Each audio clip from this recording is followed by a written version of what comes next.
যাদের স্মরণ শক্তি কম এবং স্মৃতি শক্তি কম তারা 21 বার এই দোয়াটা পাঠ করবেন। আশা করা যায় ইনশাআল্লাহ আপনার স্মৃতিশক্তি তুখর হয়ে যাবে, কারণ আল্লাহ পাক স্বয়ং নিজে এই দোয়াটা, এই আয়াতটা আমাদের শিখিয়েছেন আমাদের জ্ঞান বৃদ্ধি হওয়ার জন্য, আমাদের স্মৃতিশক্তি বৃদ্ধি করার জন্য। এজন্য আমি বিশ্বাস নিয়ে বলছি, শতভাগ বিশ্বাস নিয়ে বলতে পারি যে এই আমলটা করলে অবশ্যই আপনি একটা কাঙ্ক্ষিত রেজাল্ট পাবেন। অবশ্যই অনেকের ছেলে সন্তান যাদের মেধাটা ভালো নয়, কিন্তু মা বাবার ইচ্ছা যে আমার সন্তান ভালো মেধার অধিকারী হবে, তাকে কোরআনে হাফেজ বানাবো, তাকে বিভিন্ন আমি কিছু শিক্ষা দেব, সে তুখর ব্রেনের অধিকারী হবে, কিন্তু পারে না, সন্তান মুখস্থ করতে পারে না, কারণ স্মৃতিশক্তি খুবই কম। অনেক ছাত্রছাত্রীরা আছে যারা দিন রাত পরিশ্রম করে লেখাপড়া করে কিন্তু মনে রাখতে পারে না, স্মৃতিশক্তি কম। আবার অনেকের মুখে জড়তা থাকে, কথা বলতে পারে না ঠিক মতো, আবার ক্যাচ করতে পারে না। এই বিষয়গুলো নিয়ে এই আয়াতটা যদি আপনি আমল করতে পারেন, আশা করা যায় যে আপনি একটা কাঙ্ক্ষিত ফলাফল পাবেন ইনশাআল্লাহ। প্রিয় ভাইরা আমার, লক্ষ্য করেন বর্তমান গবেষকরা বলছে যে মানুষের মেধা শক্তি, স্মৃতিশক্তি আগের মানুষের তুলনায় বর্তমান প্রজন্মের অনেক অংশে লোপ পেয়েছে, তাদের স্মৃতিশক্তি অনেকটা দুর্বল। এই দুর্বল হওয়ার পিছনে তারা কয়েকটি কারণ উল্লেখ করেছে। এক নম্বরে কারণ উল্লেখ করেছে গভীর রাত পর্যন্ত জাগা।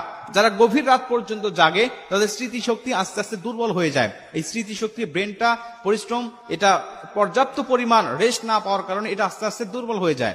দ্বিতীয় নম্বরের কারণ তারা বলেছে যে বর্তমান সোশ্যাল মিডিয়ার ব্যাপক ব্যবহার, সোশ্যাল মিডিয়ার ব্যাপক ব্যবহারের কারণে স্মৃতিশক্তি দিন দিন মানুষের লোপ পাচ্ছে। তিন নম্বরে তারা বলেন যে বর্তমান ইন্টারনেটের নেটওয়ার্ক সিস্টেম এর কারণে মানুষের স্মৃতিশক্তি অনেক অংশে কমে যাচ্ছে।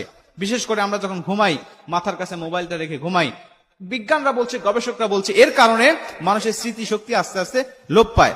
চার নম্বরে গবেষকরা বলছে যে বিভিন্ন খারাপ ভিডিও, পর্ন ভিডিওগুলো, বিভিন্ন অবৈধ ভিডিওগুলো মানুষ দেখার কারণে ব্রেনের উপরে এক প্রকার কম্পন সৃষ্টি হয়, ভাইব্রেশন সৃষ্টি হয়, আর এর কারণে মানুষের মেধা সবচাইতে দ্রুততম, মানুষের মেধাগুলো কমতেছে, স্মৃতিশক্তি লোপ পাচ্ছে।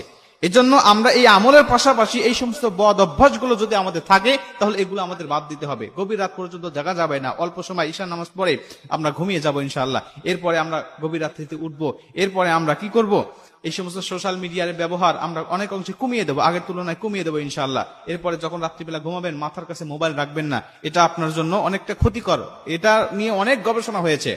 প্রিয় ভাইরা আমার, এই সমস্ত বাদ দিয়ে এই আমলগুলো আপনি করবেন। এক নম্বরে আল্লাহ রাসূল সাল্লাল্লাহু আলাইহি ওয়াসাল্লাম আমাদের বিভিন্ন হাদিসের মধ্যেও বলেছেন, আর পবিত্র কুরআন সূরাতুত তাহার মধ্যে 114 নম্বর আয়াত, 114 নম্বর আয়াতের মধ্যে আল্লাহ পাক বলেন রব্বি জিদনি ইলমা, রব্বি জিদনি ইলমা, মানে রবের কাছে আমার ইলম, আমার জ্ঞান, আমার স্মৃতিশক্তি বৃদ্ধি করার জন্য রবের কাছে দোয়া করছে, হে আমার রব তুমি আমার জ্ঞান বৃদ্ধি করে দাও, তুমি আমার ইলমকে বৃদ্ধি করে দাও।